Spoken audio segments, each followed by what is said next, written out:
نحمده ونستعينه ونستغفره ونعوذ بالله من شرور أنفسنا وسيئات أعمالنا.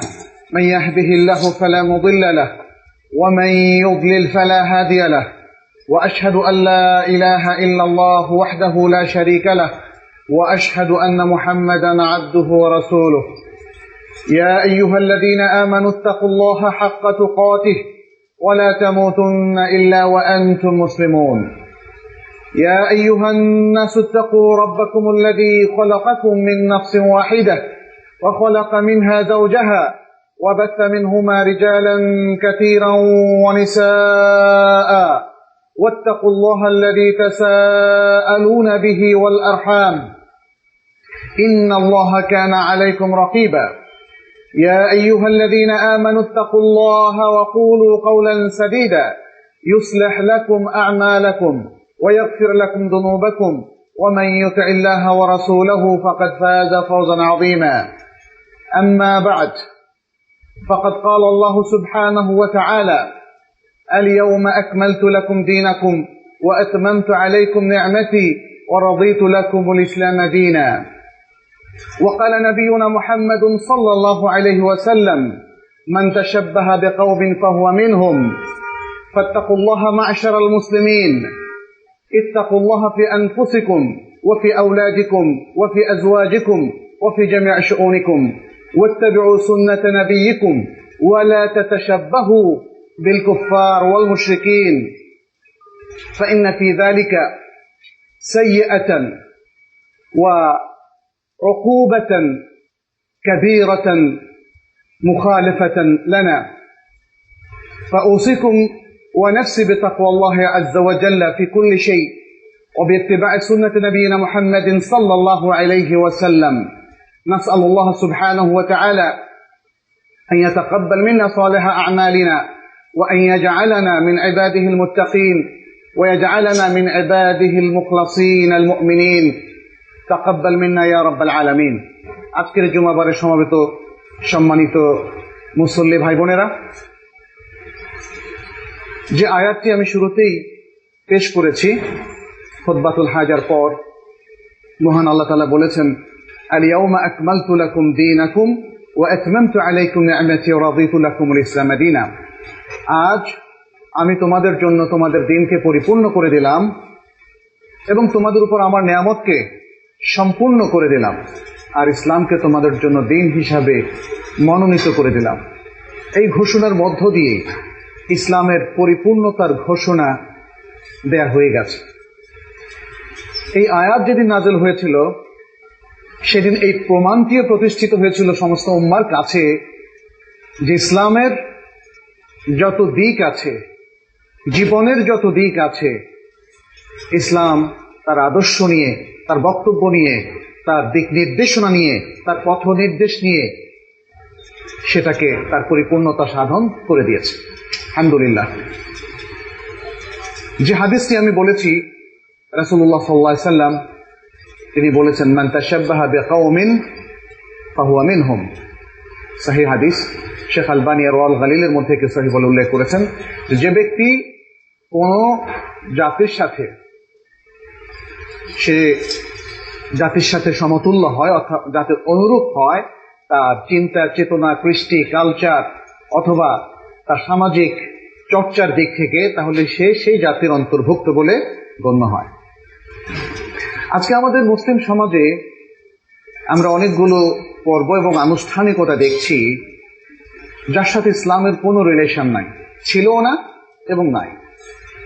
কিন্তু দুর্ভাগ্যজনকভাবে আমাদের জাতির বহু লোকেরা সেগুলোকে গ্রহণ করে নিয়েছে। একটা শক্তিশালী যুক্তি তাদের কাছে আছে, তারা সেটাকে শক্তিশালী মনে করেন। এই জন্যই বললাম, সেটি হচ্ছে লোকজ সংস্কৃতি। লোকজ সংস্কৃতির ব্যাপারে ইসলামের অবশ্যই কিছু দিক নির্দেশনা আছে, আমরা সেটা পরে আলোচনা করব ইনশাআল্লাহ। তবে মনে রাখতে হবে, প্রত্যেক জাতির নিজস্ব আনুষ্ঠানিকতা আছে, ঈদ উৎসব আছে এবং পালনীয় কর্মসূচি আছে। ইসলামও তার চেয়ে ভিন্ন নয়। আল্লাহ তাআলা আল কোরআনে বলে দিয়েছেন, লিকুল্লিন জাআলনা মিনকুম শারআতাও ওয়া মিনহাজা, তোমাদের প্রত্যেকের জন্য আমি একটা জীবন পদ্ধতি এবং একটা পথ উপায় নির্ধারণ করে দিয়েছে। প্রত্যেকেই তার জন্য নির্ধারিত পথে সে চলবে। মুসলিম উম্মাহ তাদের জন্য যে শরিয়া নির্ধারণ করে দেওয়া হয়েছে, যে ইসলাম তাদেরকে দেওয়া হয়েছে, সেই পথে সে চলবে, অন্য কোনো পথে নয়। প্রত্যেক জাতিরই বিভিন্ন উৎসব আছে, পর্ব আছে। সেটা তো আমরা রাসূল সাল্লাল্লাহু আলাইহি ওয়াসাল্লাম যখন মদিনায় আসলেন তখন থেকে আমরা দেখতে পাচ্ছি। তিনি মদিনায় এসে দেখলেন যে মদিনার লোকেরা দুটো দিন তারা পালন করে, আনন্দ উৎসব করে। কানা লিআহলিল মদিনা ইয়াওমানি ইয়ালআবুনা ফীহিমা। আহলুল মদিনাবাসীদের জন্য দুটো দিন ছিল, তারা ওই দুটো দিন আনন্দ উল্লাস খেলাধুলা করত। فقال رسول الله صلى الله عليه وسلم فلما قدم رسول صلى الله عليه وسلم إلى المدينة فقال لهم ما هذان اليومان। রাসূল সাল্লাল্লাহু আলাইহি ওয়াসাল্লাম যখন মদিনায় আসলেন তখন তাদেরকে জিজ্ঞেস করলেন, এই দুটো দিন কি? قالوا هذان يومان نلعب فيهما في الجاهلية। জাহিলি যুগ থেকে আমরা এই দিনটাতে খেলাধুলা এবং আনন্দ উল্লাস করে আসতাম। فقال رسول الله صلى الله عليه وسلم إن الله قد أبدلكم بهما خيرا منهما يوم الأضحى ويوم الفطر। আল্লাহ তাআলা তোমাদের জন্য এই দুটো দিনের পরিবর্তে আরো উত্তম দিন তোমাদেরকে দিয়েছেন, আরো উত্তম পর্ব, আরো উত্তম উৎসব তোমাদেরকে দিয়েছেন, এবং সেটি হচ্ছে ইয়ামুল আযহা, ইয়ামুল ফিতর। ইমাম আবু দাউদ তার সুনান গ্রন্থে এই হাদিসটি বর্ণনা করেছেন। সুনানের আরো গ্রন্থকাররাও এটি বর্ণনা করেছেন, যেমন সুনান নাসাই এবং শেখ আলবানী এটিকে শুদ্ধ বলেছেন। তাহলে এই হাদিসটার একটা গুরুত্বপূর্ণ বিষয় আমরা লক্ষ্য করছি, সেটি হচ্ছে হাদিসের মধ্যে ইনফরমেশন আছে যে জাহিলি যুগেও তাদের বিভিন্ন পর্ব উৎসব ছিল। আবার আরেকটা গুরুত্বপূর্ণ ইনফরমেশন হচ্ছে রাসূল সাল্লাল্লাহু আলাইহি ওয়াসাল্লাম সেটাকে এন্ডোর্স করেননি, সেটাকে তিনি রিকগনিশন দেননি, তিনি সেটাকে পরিবর্তন করার ওয়াদা তাদেরকে দিয়েছেন এবং সেই রেকমেন্ডেশন তাদেরকে দিয়েছেন যে আল্লাহ তোমাদেরকে এই দুটো দিনের পরিবর্তে আরো উত্তম দুটো দিন প্রদান করেছে। কয়েকটি বিষয় এখানে লক্ষণীয়। প্রথম হচ্ছে আহলুল মদিনা তারা রাসূল সাল্লাল্লাহু আলাইহি ওয়াসাল্লামের উপর অনেক ধরনের হেল্প, সহযোগিতা এবং নানা ধরনের সহায়তা তারা দান করেছে।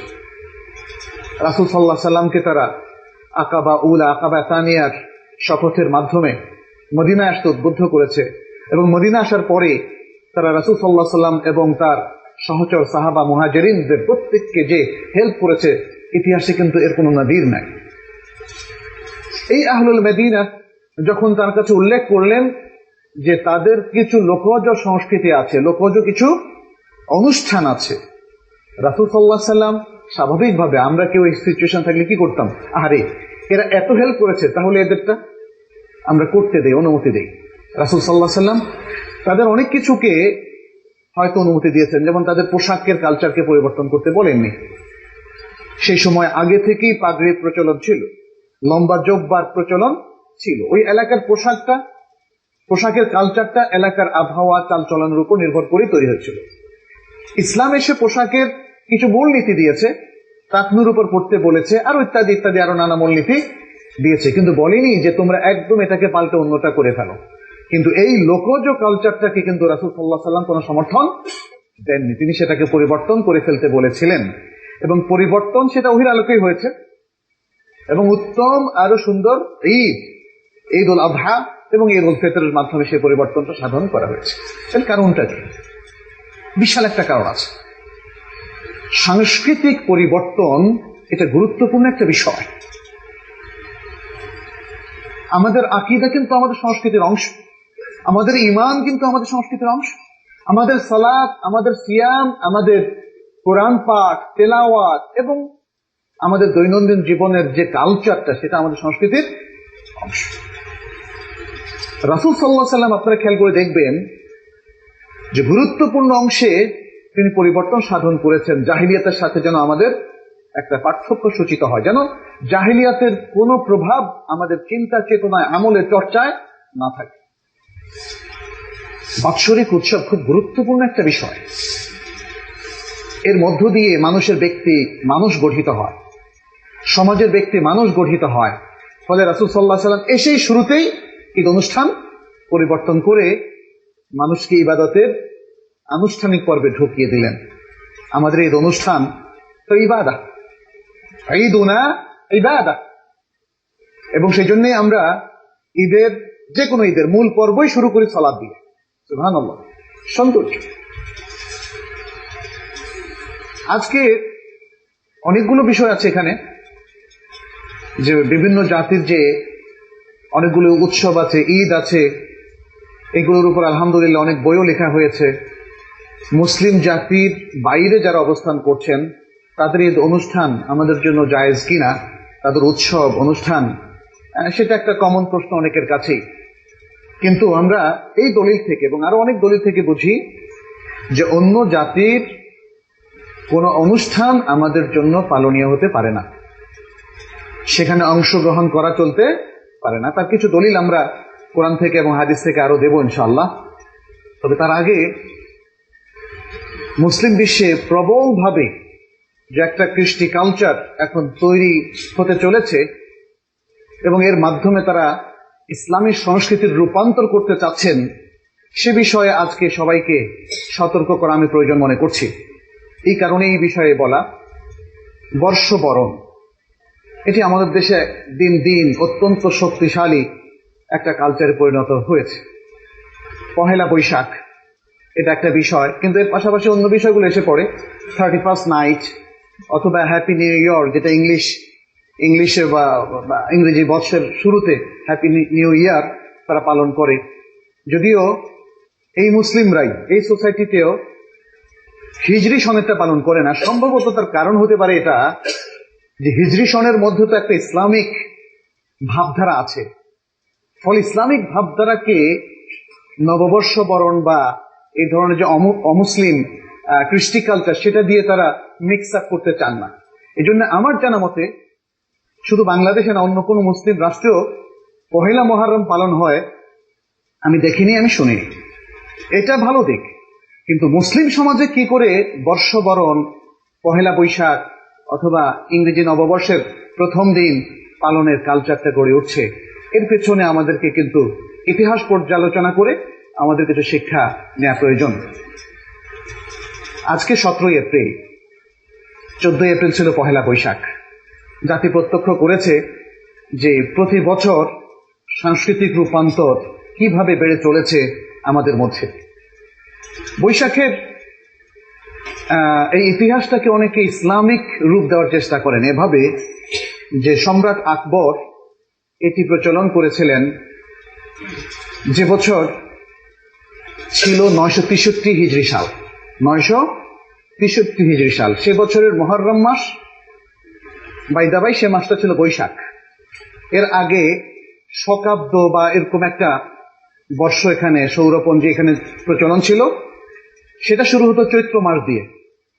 কিন্তু 963 হিজরিতে যখন মুহররম মাস শুরু হলো তখন সেটা ছিল বৈশাখ মাস। ফলে চান্দ্র মাসের হিসাবটাকে, যেহেতু মুসলিম সমাজ ছিল তখন, মুসলিম সমাজে চান্দ্র মাসের হিসাবটাই ছিল তখন শক্তিশালী এবং মুসলমানরা সেই হিসাবটাই ধরত। ফলে এইটাকেই কি করে মানে অন্য কোনো একটা কৃষ্টি, অন্য কোনো একটা হিসাব তাদের উপর চাপিয়ে না দিয়ে দেখেন, এটাও একটা খুব মানে সুকৌশলে সাংস্কৃতিক একটা রূপান্তর। কিন্তু সেটি হচ্ছে এই চান্দ্র বৎসরটাকে সৌর বৎসর হিসাবে গণনা করা। ফলে বৈশাখ তখন বছরের প্রথম মাস হলো এবং তারপর থেকে সেটি ছিল 1556 ঈসাই সালে, যেটাকে অনেকে খ্রিস্টাব্দ বলেন, ঈসাই সালে। তারপর থেকে ইংরেজি সন অনুযায়ী 559 বছর, 559 বছর নাকি, হ্যাঁ এরকমই 559 বছরের মতোই অতিবাহিত হলো। 559 আর 963 মিলে হলো 1422। এবছর তো 1422 বাংলা সন চালু হলো। যাই হোক, এখানে আমরা বলছিলাম যে যেহেতু সম্রাট আকবর চালু করেছিলেন, তার উদ্দেশ্য ছিল ফসল আদায়। তখন তো খাজনা আদায় করা হতো, ট্যাক্স আদায় করা হতো ফসলের মাধ্যমে। ফলে সেই হিসাবটা যেন বৎসরের একটা সময় নির্ধারণ করে দেওয়া যায়, প্রতি বছর 11 দিন করে ফিরে মানে এটা পিছিয়ে না যায়, পরিবর্তন হয়ে না যায়, পরবর্তীতে 3-4 বছর পরে দেখা যাবে যে অন্য আরেকটা মাসে চলে গিয়েছে। সে থেকে বাঁচার জন্য তারা এটা করেছিলেন। আর অন্য অন্য উদ্দেশ্য থাকতে পারে, তবে এটাই অনেকে ইতিহাসের মধ্যে উল্লেখ করেছেন। যেহেতু সম্রাট আকবর এটি প্রচলন করেছিলেন, এই জন্য অনেকেই এটাকে মনে করে যে এটা হিজরি সন থেকে এর জন্ম, অতএব ইসলাম হচ্ছে এর মূল সোর্স। সেখান থেকে এই বাংলা শব্দটা, বাংলা এই হিসাবটা বা পঞ্জিটা এসেছে। ফলে এই পহেলা বৈশাখের মধ্যেও তার অরিজিনাল ইসলাম এটা তারা বলতে চায়। প্রশাসনিক কারণে যদি কোনো হিসাবে একটু আগুপিছু করা হয় বা এটাকে চন্দ্র বসুর জায়গায় সৌর, সৌরর জায়গায় চন্দ্র হিসেব করা হয়, এটা শরীয়তে নিষিদ্ধ নয়।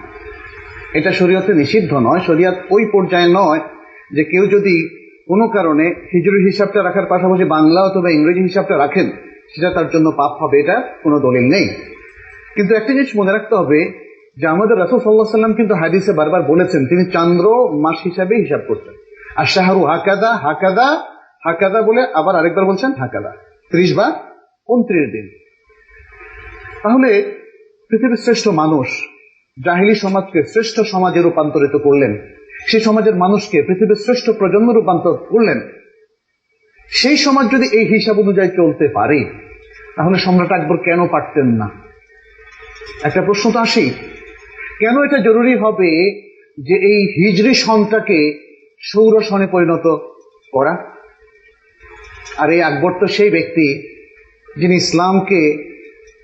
ইসলাম থেকে সরে গিয়ে দিনে ইলাহি সৃষ্টি করেছিলেন। অতএব সম্রাট আকবর এই বাংলা সন চালু করেছেন বলেই সেটি ইসলামিক হয়ে যাবে না, এটা একটা বিষয়। আর দ্বিতীয় হচ্ছে সত্যি কোনো প্রয়োজন ছিল কিনা সেটাও দেখার বিষয়। এবং আজকের এত বছর পরে পর্যালোচনা করার পরে আমরা যে মত পোষণ করতে পারি এবং বলতে পারি যে এটা প্রয়োজন ছিল না, হিজরি সনকে আবার সৌর সনে পরিণত করার কোনো প্রয়োজন ছিল না। একটা সমাজ, আরব সমাজ, অত্যন্ত প্রাচীন সভ্যতার ধারক বাহক, তারা আজও হিজরি সন অনুযায়ী চলছে। সেই যে রাসূল সাল্লাল্লাহু আলাইহি ওয়াসাল্লাম হিজরি সন চালু করে দিয়েছেন, ওই আরবের তো কোনো অসুবিধা হওয়ার কথা আমরা শুনিনি। আল্লাহ তো তাদেরকে নানাভাবে বরকত দিচ্ছেন। অতএব চন্দ্র বছর থেকে সৌর বছরে পরিবর্তন করা এটা খুব জরুরি বিষয় নয়। এটা হচ্ছে একটা জাতি যখন মনে করে তখন তাদের মধ্যে সে পরিবর্তন তারা সাধন করে। যেমন আমরা জানি বিশ্বের কোনো কোনো দেশে এখন গরমকাল আসলে ঘন্টা পিছিয়ে দেওয়া হয়, শীতকাল আসলে এগিয়ে দেওয়া হয়, এরকম চলছে। কিন্তু আমাদের দেশে এটা 1 বছর মনে হয় হয়েছিল, কিন্তু তারপর হয়নি। তাতে খুব বেশি যায় আসে না আসলে। মানে এই বিষয়গুলো এমন বিষয় নয় যার কারণে মানুষের উন্নতি অবনতি এগুলো নির্ভর করে। যাই হোক, বিষয়টা আমরা বলতে চাচ্ছি এই যে পহেলা বৈশাখ আজকে কি মুসলিম সমাজের লোকজ সংস্কৃতি, এটা ভাবার অবশ্য অবকাশ আছে। আজকে অনেক প্র্যাকটিসিং মুসলিমরাই আকবর যেহেতু বাংলা সন প্রচার শুরু করেছিলেন, এই কারণে অনেকেই কিন্তু এটাকে ইসলামিক অকেশন হিসেবে ধরতে চান। প্রথমত কেউ কেউ বর্তমানে সংস্কৃতি যেভাবে চলছে সেটাকেই তারা নামাজও পড়েন আবার সেটাও করে। আর কেউ কেউ প্রস্তাব তুলেছেন এরকম যে পহেলা বৈশাখ যারা হিন্দুয়ানা সংস্কৃতিকে পছন্দ করে তারা সেভাবে করছে, কিন্তু আমরা যারা ইসলামের সংস্কৃতিকে পছন্দ করি তারা ইসলামিক পদ্ধতিতে দিনটাকে সেলিব্রেট করতে পারি। এই কথাও বাজারে প্রচলিত আছে। আমাদের আসলে একটু দেখা দরকার যে পহেলা বৈশাখের এই অনুষ্ঠানটা আসলো কোত্থেকে এবং এই বর্ষবরণ ইসলামে আছে কিনা। আকবর এই সন প্রচলন করার পর থেকে যেটা হতো এটাকে ব্যবসায়িক উদ্দেশ্যে ব্যবহার করা হতো। কেউ হালখাতা খুলতেন, টাকা উদ্ধার করার জন্য মানুষকে মিষ্টিমুখ করতেন, পিছনের টাকাটা নিতেন, এর মধ্যে সীমাবদ্ধ ছিল। প্রথম আনুষ্ঠানিকতা শুরু হয় 1917 সালে, এটা হিন্দুরা করেছিল। তখন প্রথম বিশ্বযুদ্ধ শুরু হয়। বিশ্বযুদ্ধে যাতে ব্রিটিশ পক্ষ জয়লাভ করে সেজন্য হিন্দুরা পূজা অর্চনার মধ্য দিয়ে পহেলা বৈশাখের তারা কামনা বাসনা করেছিল যাতে করে পুরো বছরে তাদের পক্ষে আল্লাহ তাআলা, মানে তাদের যে ঈশ্বর তারা যেভাবে চিন্তা করেছে ভাগ্য তাদের পক্ষে আসে। এটা হচ্ছে প্রথম। এরপরে 1938 সালে আবারও দ্বিতীয় বিশ্বযুদ্ধের আগে তখন আবারও এটাকে সেভাবে আরেকটা আনুষ্ঠানিকতায় নিয়ে আসা হয়। তখন ব্রিটিশদের বিরুদ্ধে স্বাধীনতা কামীরা একসাথ হচ্ছিল। তারা যাতে সফল হতে না পারে, ব্রিটিশরা যেন দেশে আরো টিকে থাকে, তাদের পক্ষে এই পহেলা বৈশাখের পূজা অর্চনা ইত্যাদি পেশ করা হয়েছিল। এরপর দীর্ঘদিন আবার অনুপস্থিত। আমাদের দেশেও আমার মনে আছে ছোট সময় কখনোই আমরা দেখি নাই এটাকে ঘটা করে পালন করতে, আমাদেরই ছোট বয়স। কিন্তু তারপর যখন কিছু সাংস্কৃতিক প্রতিষ্ঠানে দেশে জন্ম নিল, যারা মূলত আসলে ইসলামী সংস্কৃতির সংস্পর্শে কোনোদিন ছিল না, থাকার চিন্তা করেনি, বরং এর বিরোধী সংস্কৃতিকে এদেশে প্রতিষ্ঠিত করতে চেয়েছে, তারা ধীরে ধীরে বিভিন্ন অকেশন এক্সপ্লোর করতে করতে এই বৈশাখীকে আবারও তারা এক্সপ্লোর করলো। আমি একজন বিজ্ঞ ব্যক্তিকে বলতে শুনলাম, এদেশে 1985 সালে সর্বপ্রথম মঙ্গল যাত্রার প্রচলন শুরু হয় এবং সেটা যশোর জেলায় 1985 সালে, আর ঢাকা জেলায় প্রথম হয় 1989 সালে। তাহলে এটা এখানকার লোকজ সংস্কৃতি, সেটাও তো শুদ্ধ নয়। এগুলোকে অনুপ্রবেশ করা হয়েছে, এগুলোকে চাপিয়ে দেওয়া হচ্ছে এবং দিন দিন নানা ধরনের অনুষ্ঠানের মধ্যে আরো অ্যাড করা হচ্ছে।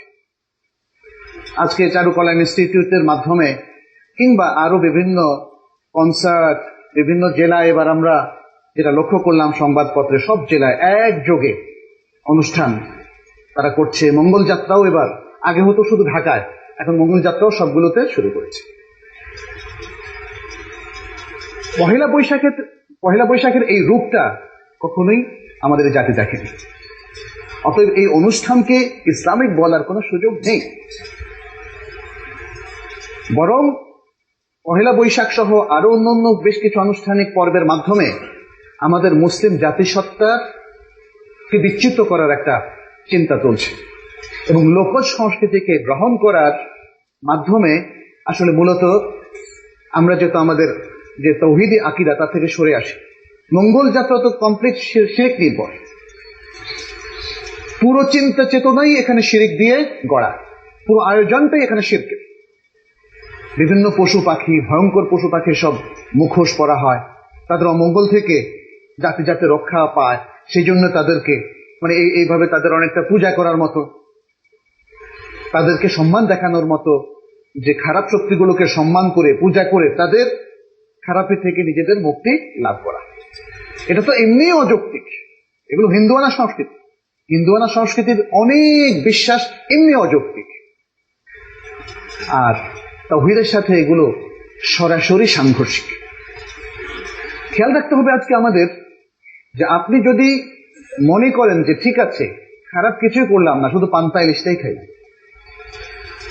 তাহলে মনে রাখবেন আপনি উদযাপন করছেন, আপনি এই সংস্কৃতিকে কোনো না কোনো ভাবে গ্রহণ করেছেন এবং এভাবে আপনি এতটুকু ছিলেন, কিন্তু আপনার সন্তান তো আরো বেশি গ্রহণ করবে, তার নেক্সট জেনারেশন তো আরো বেশি গ্রহণ করবে।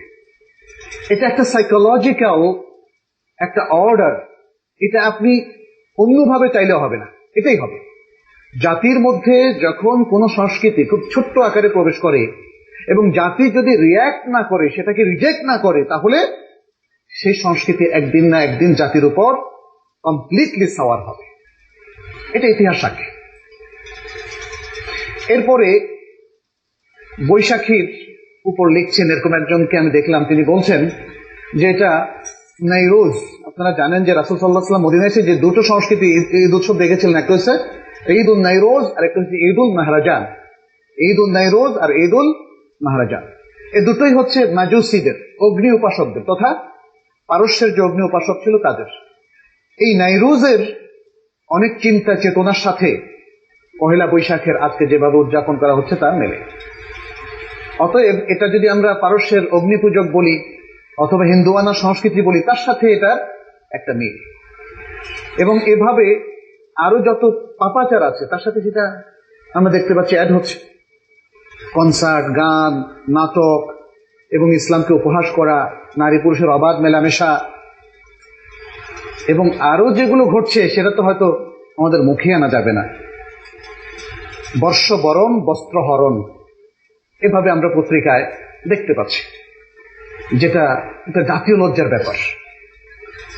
সুতরাং আসলে যে অকেশনটা, এটা আল্লাহ তাআলার দেয়া অকেশন নয়, সেই অকেশন যে জাতি সেলিব্রেট করবে, অবশ্যই সেখানে জাতির জন্য অনেক দুর্ভোগ থাকবে, জাতির জন্য অনেক অধঃপতন থাকবে, তার অনেক ক্ষতি হয়ে যাবে, এতে কোনো সন্দেহ নেই।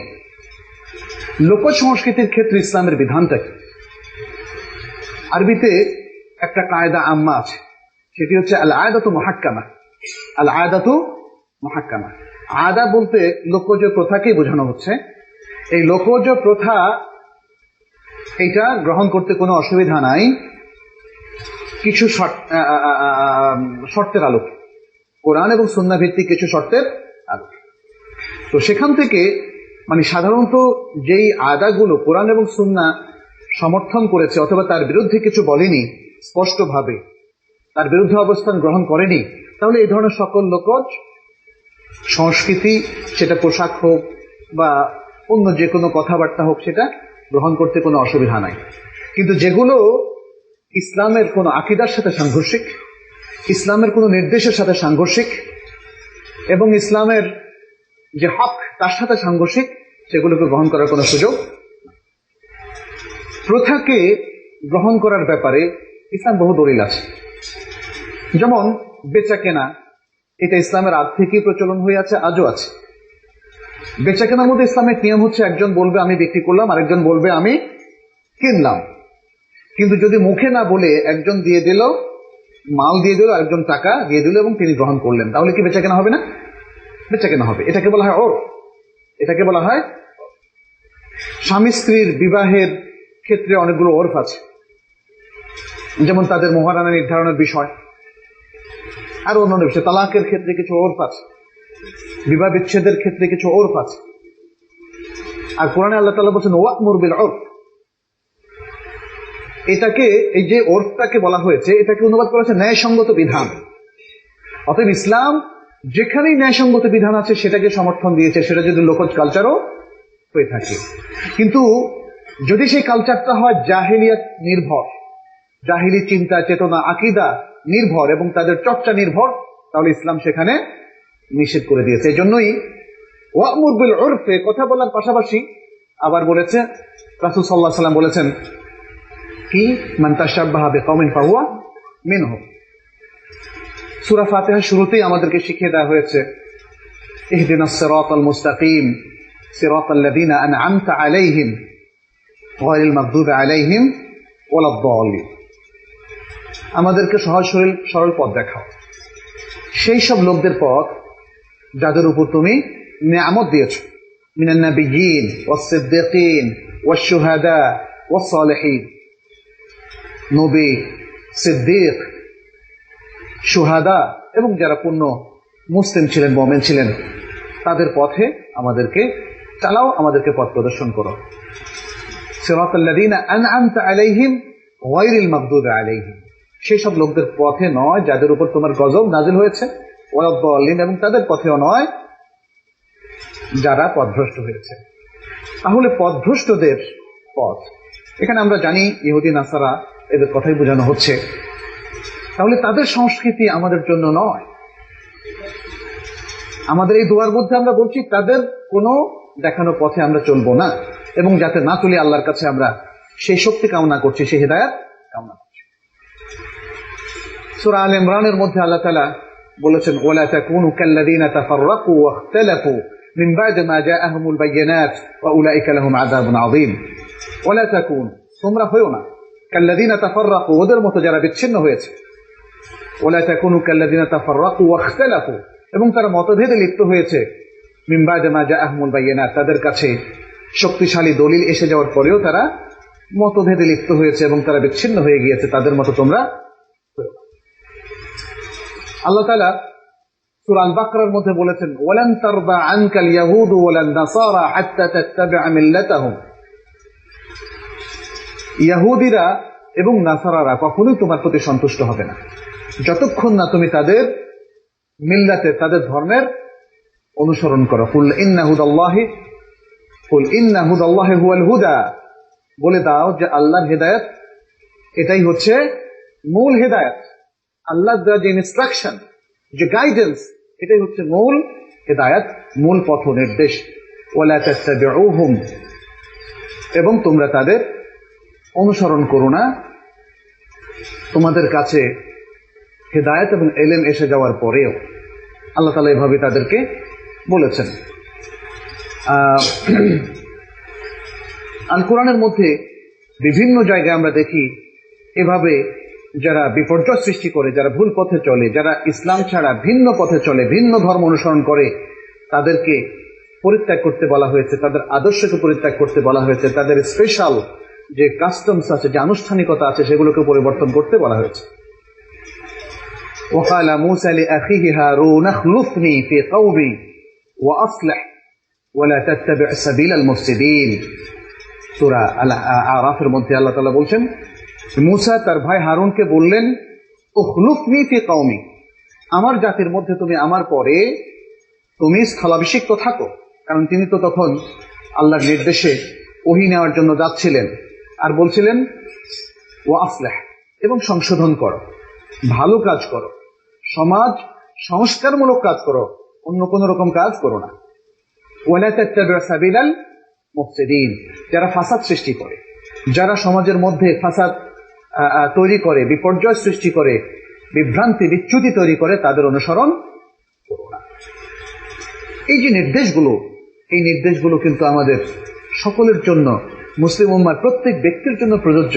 এই জন্য আল্লাহ তাআলা কখনো মুমিনদেরকে সরাসরি নির্দেশ দিয়েছেন, কখনো রাসূল সাল্লাল্লাহু আলাইহি ওয়াসাল্লামকে নির্দেশ দিয়েছেন, কখনো অন্যান্য নবীর প্রতি যে নির্দেশগুলো ছিল সেগুলো কোট করে উদ্ধৃতি দিয়ে আমাদেরকে এদিকে আসলে আহ্বান জানাচ্ছেন, যেন আমরা ইসলামের মধ্যে পরিপূর্ণ দাখিল হয়ে যাই, ইসলামী সংস্কৃতির মধ্যে অবস্থান করি, ইসলামী আকীদা যেটা তাওহীদ নির্ভর এবং শিরক থেকে মুক্ত, সেই আকীদার মধ্যে আমরা থাকি, এবং সেই চর্চা, যে চর্চাটা কমপ্লিট সহিহ সুন্নাহ নির্ভর চর্চা, বলতে আমাদের প্র্যাকটিস, ইবাদা এবং মুআমালাতের প্রত্যেকটা ক্ষেত্রে আমরা যেন সুন্নাহর চৌহদ্দির মধ্যে থাকি, সেই নির্দেশটা আসলে ইসলাম আমাদেরকে নানাভাবে নানা কায়দায় দিয়েছে। অতএব আজকে আমরা শুধু পহেলা বৈশাখী নয়, অন্য যে কোনো অনুষ্ঠানের ক্ষেত্রে ইসলামের দিক নির্দেশনাগুলো আমাদের ফলো করতে হবে।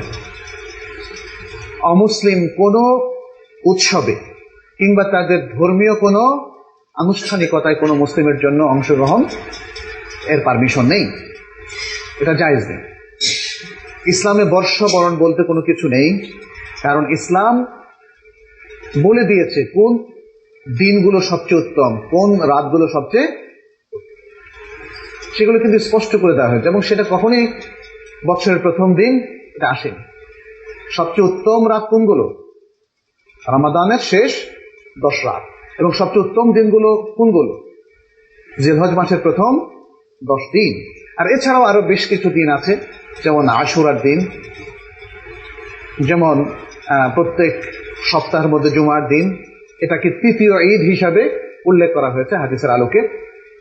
আর এছাড়া সপ্তাহের আরো 2টি দিন খুবই ভালো, সেটি হচ্ছে সোম এবং বৃহস্পতিবার। সেজন্য মানুষ যাতে রোজা রাখে সেই ব্যাপারে উদ্বুদ্ধ করা হয়েছে, রাসূল সাল্লাল্লাহু আলাইহি ওয়াসাল্লামের সুন্নাহ রয়েছে, কারণ সপ্তাহের আমল এই দিন দুটোতে আল্লাহর কাছে পেশ করা হয়।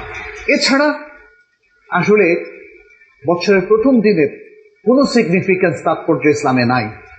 ফলে এটা আমাদের জন্য শোভনীয় নয় যে শুধু এই দিন আমরা মানুষকে উইশ করব। অনেকে বলেন যে উইশ করতে অসুবিধা কোথায়, নববর্ষের শুভেচ্ছা পাঠাতেও আপনারা নিষেধ করেন।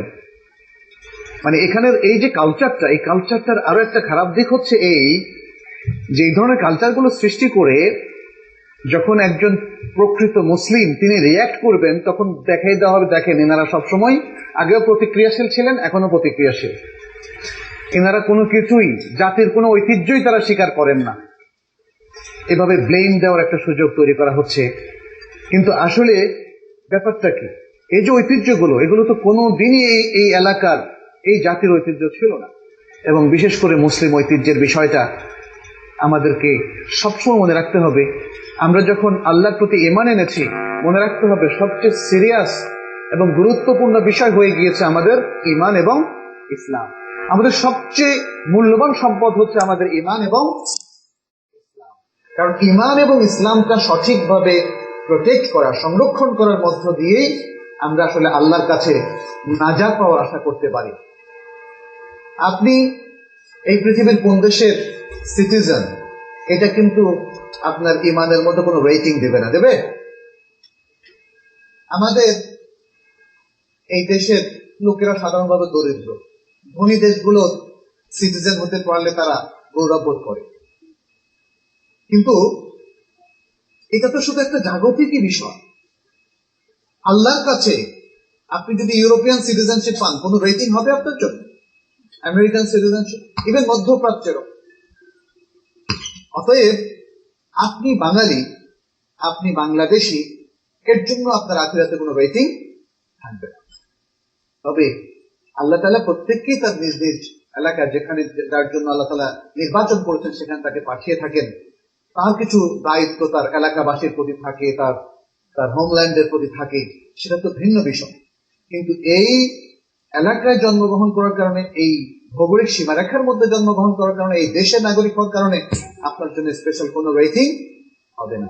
রেটিং হবে আপনার ইমানের জোর যত বেশি থাকবে, ইমান যত বেশি স্টাবলিশ করবেন, ইসলাম যতটা নিখুঁত ভাবে সুন্নাহ ভিত্তিক অনুসরণ করবেন, তার মাধ্যমেই শুধু রেটিংটা হবে। সম্মানিত ভাইরা, অতএব আজকে আমাদেরকে খুব সতর্কতার সাথে সিদ্ধান্ত নিতে হবে। আমাদের ইমানকে কিভাবে প্রোটেক্ট করব, সেই প্ল্যানটা আমাদেরকে করতে হবে। আমাদের এই নিউ জেনারেশনটাকে কিভাবে মানুষ করব, এডুকেশনটা দেব, শিক্ষাটা দেব, সেই বিষয়টা আমাদেরকে ভাবতে হবে। আজকে দিনদার ফ্যামিলিগুলোর মধ্যেই কিন্তু দেখা যাচ্ছে যে বর্ষবরণটা ঢুকে গিয়েছে। আলেমদের মধ্যে অনেকের সাথে আমার ইতিমধ্যে কথা হয়েছে, বলেছেন যে পয়লা বৈশাখ পালন করতে অসুবিধাটা কোথায়। তা আমি শুধু এই প্রশ্নটাই আমার কাছে মনে হয় যেন একটা বড় অধঃপতনের লক্ষণ বলে মনে হয়েছে, যে আজকে যারা এই সংস্কৃতি চালু করেছে তারা সফল হয়েছে। তারা আমাদের অনেক দিনদার ব্যক্তির মধ্যে প্রশ্ন এস্টাবলিশ করতে সমর্থ হয়েছে যে এতে অসুবিধাটা কোথায়, আমি যদি শালীন সুন্দরভাবে করি। মূলনীতি আমরা ভুলে গিয়েছি, পড়াশোনা আমাদের মধ্যে নাই, ইসলামের মৌলিক মেথোডোলজি এবং নিয়ম পদ্ধতিটা কি, জ্ঞান আমাদেরকে কি উপহার দিচ্ছে, কি মূলনীতিগুলো উপহার দিচ্ছে, সেগুলো কিন্তু আমরা এখন ভুলে গিয়েছি। আমরা অমুসলিম কৃষ্টি কালচারকে ইসলামিক কৃষ্টি কালচারে রূপান্তর করতে চাচ্ছি, কিন্তু এটা তো সম্ভব নয়। রাসূল সাল্লাল্লাহু আলাইহি সাল্লাম অমুসলিম কোন কৃষ্টি কালচারকেই গ্রহণ করে সেটাকে ইসলামাইজ করার চিন্তা করেননি। সরাসরি তাওহীদ, ঈমান, ইসলামের সাথে সাংঘর্ষিক সবকিছুকে কমপ্লিটলি রিজেক্ট করা হয়েছে। এই বিষয়গুলো আমাদের মনে রাখতে হবে। তবে এখন ব্যাপার হচ্ছে ট্রিটমেন্ট আমরা কিভাবে করব। এই ট্রিটমেন্টের ক্ষেত্রে আমরা বলবো যে বুদ্ধিমত্তার সাথে, সতর্কতার সাথে ট্রিটমেন্টটা করতে হবে। তা না হলে সেটা ভিন্ন প্রতিক্রিয়া মানুষের মধ্যে ভিন্ন মেসেজ দেবে, এবং হয়তো আমরা যারা আজকে সঠিক কথা বলছি তাদেরকে কোণঠাসা বা একঘরে করে আরেকটা চিন্তাও থাকতে পারে। ফলে হক কথা যেমন বলে যেতে হবে, বেশি বেশি করে এই বিষয়গুলো আলোচনা করতে হবে। মুসলিম সংস্কৃতির মূল বিষয়গুলো কি সেটা যেমন আলোচনা করতে হবে, এবং কোন বিষয়গুলোকে এই সংস্কৃতির রূপান্তর করার দিকে এগিয়ে যাচ্ছে সে বিষয়গুলো আমাদের আলোচনা আসতে হবে। নিজেরা সতর্ক হতে হবে, সন্তানদেরকে সতর্ক করতে হবে। আমি যেটা বলছিলাম যে দিনদার ফ্যামিলিগুলোতে এখন অন্যভাবে ঢুকছে বৈশাখী এই বর্ষবরণ অনুষ্ঠান। কেউ পোশাক ক্রয় করতেছেন, কেউ পান্তা ইলিশ খাচ্ছেন, কেউ শুধুমাত্র মেসেজ পাঠাচ্ছেন, কিছু করছেন। আমি দেখেছি অনেকে, আমার কাছেও অনেককে আমি চিনি, আবার অনেককে চিনি না। প্রচুর সেই ইংরেজি সালেও দেখা যাচ্ছে অনেক মেসেজ আসে, বাংলা সালেও আসে, শুধু আসে না মহরমে, যেটা একটু আগেই বলেছি। তো মানে এই যে একজন ভাবছেন যে আমি তো পুরো বছর উনি ভালো থাকবেন এইটা উইশ করেছে, অসুবিধাটা কোথায়? এইভাবে আমাদের মধ্যে অন্য সংস্কৃতি কিন্তু বিজয় লাভ করছে, এবং ধীরে ধীরে আমরা নিজের সংস্কৃতি থেকে, ঈমান আকীদা থেকে দূরে সরে যাচ্ছি। তাওহীদের প্রতি উপেক্ষা হয় এমন কোন কাজ, এমন কোন চিন্তার চেতনাকে কখনো সামলা যাবে না। রাসূল সাল্লাল্লাহু আলাইহি ওয়াসাল্লাম, আপনারা সালেহ ফাওজানের যে কিতাবুত তাওহীদ সেখানে লক্ষ্য করবেন যে সেখানে তিনি কিভাবে একটা চ্যাপ্টার নিয়ে এসেছেন যে রাসূল সাল্লাল্লাহু আলাইহি ওয়াসাল্লাম তাওহীদকে সংরক্ষণ করার জন্য কি কি পদক্ষেপ নিয়েছিলেন। যত জায়গায় শরিয়াত শিরক ঢুকে পড়তে পারে সব জায়গাগুলোকে তিনি বন্ধ করেছেন। যত জায়গায় অপকালচার তৈরি হতে পারে সব জায়গাগুলোকে তিনি বন্ধ করেছেন। এটা হজের ক্ষেত্রে, এটা আরো বিভিন্ন আনুষ্ঠানিকতার ক্ষেত্রে, মুআমালাতের ক্ষেত্রে, ইবাদতের ক্ষেত্রে আমরা সেটা চরমভাবে লক্ষ্য করি। অতএব আসুন সম্মানিত ভাইরা, আমরা সচেতন হই এবং এর মধ্য দিয়ে আমরা আমাদের সবচেয়ে মহামূল্যবান যে আকীদা, তাওহীদি আকীদা, সেটাকে সংরক্ষণ করি এবং এর বিরোধী যত চিন্তা চেতনা চর্চা আমাদের সমাজে আছে তার বিরুদ্ধে আমরা দাঁড়াই এবং জাতিকে আমরা সচেতন করি, তাদেরকে আহ্বান জানাই তারা যেন ইসলামের মূল স্ট্রিমে এবং মূল ফিল্ডে আবারও চলে আসে। আল্লাহ তাআলা আমাদের সবাইকে তৌফিক দান করুন। আকুলু কাওলি হাযা ওয়া আস্তাগফিরুল্লাহ লি ওয়া লাকুম ওয়া লিসাইরিল মুসলিমিন ইন্নাহু হুয়াল গফুরুর রহিম ফাস্তাগফিরুহ।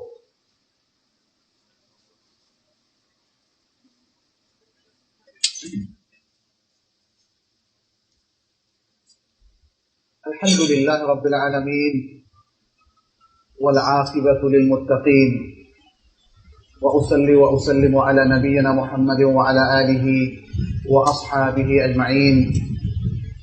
معشر المسلمين، أوصيكم ونفسي بتقوى الله عز وجل وباتباع سنة نبينا محمد صلى الله عليه وسلم في كل شأن من شؤون حياتنا، وبترك التشبه بالكفار والتشبه بالمجوسيين والتشبه بالمشركين، فإن في ذلك عاقبة وخيمة للمسلمين. نسأل الله سبحانه وتعالى أن يجنبنا التشبه بالمسلمين بغير المسلمين، التشبه بالمشركين، ويجعلنا من عباده المخلصين المتقين. সম্মানিত মুসল্লিয়ানি কেরাম, আমরা অত্যন্ত গুরুত্বপূর্ণ একটি বিষয়ের উপর সংক্ষিপ্ত আলোচনা করেছি এবং সেটি হচ্ছে বর্ষবরণ কিংবা লোকজ সংস্কৃতির নামে যে সমস্ত আনুষ্ঠানিকতা আজকে মুসলিম সমাজে প্রচলিত হয়েছে সেগুলোর বিধানটা শরিয়াতে কি। আমরা কনক্লুড করব এই বিষয়টিকে এভাবে যে লোকজ সংস্কৃতির মধ্য থেকে শুধু সরাসরি কুরআন এবং সুন্নাহর মাধ্যমে, দলিলের মাধ্যমে যদি সমর্থন যুক্ত কোনো আমল পাওয়া যায় সেটি জায়েজ হতে পারে। আরেকটি হতে পারে যদি শরিয়াতের কোনো দলিল এর বিরোধিতা না করে, তাহলে একটা আম কায়দা রয়েছে, আল আসলু ফিল আশিয়া'i আল ইবাহা মা লাম ইয়াকুন হুনাকা দালিলুন মুহাররাম। যদি হারাম করার কোনো দলিল না পাওয়া যায় তাহলে যে কোনো জিনিসের ক্ষেত্রে হালাল হওয়া, পারমিটেড হওয়া, এটাই হচ্ছে দলিল।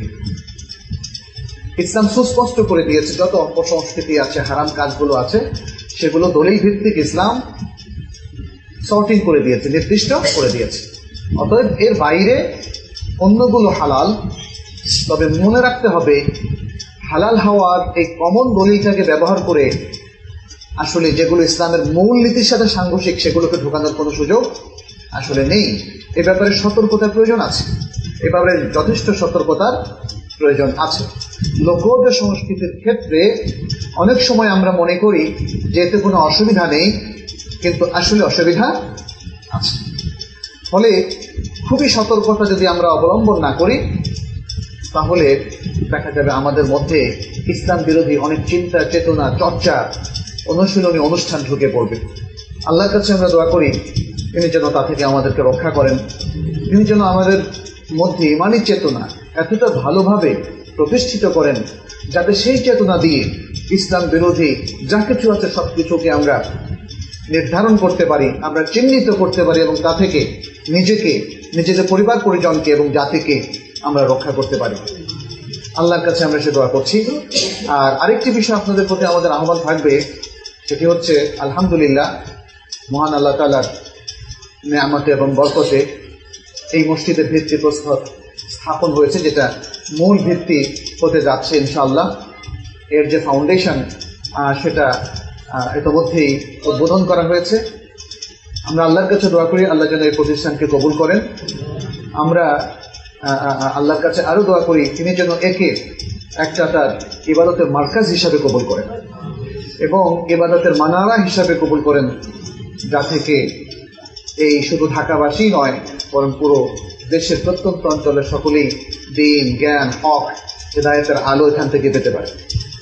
আপনারা জানেন কাজটা অনেক বড়। এই জন্য সবার অংশগ্রহণ খুবই জরুরি। আমরা আশা করব যে প্রত্যেকেই যার যতটুকু সাধ্য আছে এই প্রতিষ্ঠানকে খুব দ্রুত একটা পরিপূর্ণ এনজাজের পর্যায়ে নিয়ে যাওয়ার জন্য আমরা যেন প্রত্যেকেই সাধ্য অনুযায়ী চেষ্টা করি এবং হেল্প করি। আমরা যেন আমাদের সাহায্যের হাত বাড়িয়ে দিই।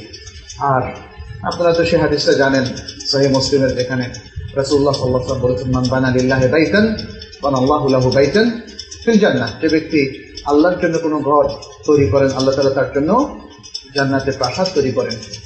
তো এখানে একটা বিষয়, সেটি হচ্ছে আমরা তো হয়তো এককভাবে একটা প্রতিষ্ঠান তৈরি করার মতো ক্ষমতা অনেকে রাখি না, কিন্তু সেখানে যতটুকু আমরা দেই আল্লাহ কিন্তু সেটা মাল্টিপল ভাবে আমাদের কাছে ফেরত দেবে। এবং এমন হওয়া অসম্ভব নয় যে আল্লাহর একটা ঘর তৈরি করার জন্য যতজন শরীক হয়েছেন প্রত্যেকের জন্য আল্লাহ আলাদা আলাদা প্রাসাদও তৈরি করে দিতে পারেন। হাদিস কিন্তু বলেনি যে একটা বানালে একটা, এর বেশি না, এটা কিন্তু বলেনি। মান বানা লিল্লাহি বাইতান, যে ব্যক্তি আল্লাহর জন্য কোনো ঘর বানায়। আপনি হয়তো বলতে পারেন আল্লাহকে, আল্লাহ আমি পুরোটা বানাতে পারিনি, কিন্তু শরীক তো হয়েছে। আর আল্লাহর এই সাধ্য আছে এবং আল্লাহ সেটা দেন, যেহেতু তিনি মানুষ যতটুকু আমল করে তার চেয়ে বহু গুণে তাকে বৃদ্ধি করে দেন। ফলে আপনার এই স্বল্প সহায়তার কারণে আল্লাহ তাআলা আপনার জন্য পূর্ণাঙ্গ ঘরও সেখানে তৈরি করে দিতে পারে। আল্লাহ তাআলা আমাদের সবাইকে সে তৌফিক দান করুন, সে মানসিকতা দান করুন। আল্লাহ তাআলা আমাদের হাজতগুলোকে পুরা করুন, আমাদের মধ্যে যারা অসুস্থ তাদেরকে সুস্থতা দান করুন, আমাদের প্রত্যেককে হেদায়েতের উপর রাখুন, জীবনের শেষ নিঃশ্বাস পর্যন্ত আমাদেরকে ঈমান এবং আমলের উপর রাখুন, সহিহ সুন্নাহর উপর রাখুন। আমাদের দেশের মানুষের, জাতির এবং দেশের যাবতীয় বিপদ আপদ তিনি দূর করে দিন। জাতিকে দ্বীনের পথে চলার তৌফিক দান করুন, জাতীয় নেতৃত্বকে সম্পূর্ণ হেদায়েতের উপর চলার তৌফিক দান করুন। হাযা ওয়া সাল্লাল্লাহু ওয়া সাল্লামু আলা নবিয়িনা মুহাম্মদ ওয়া আলা আলিহি ওয়া আসহাবিহি আজমাইন। ফাকাদ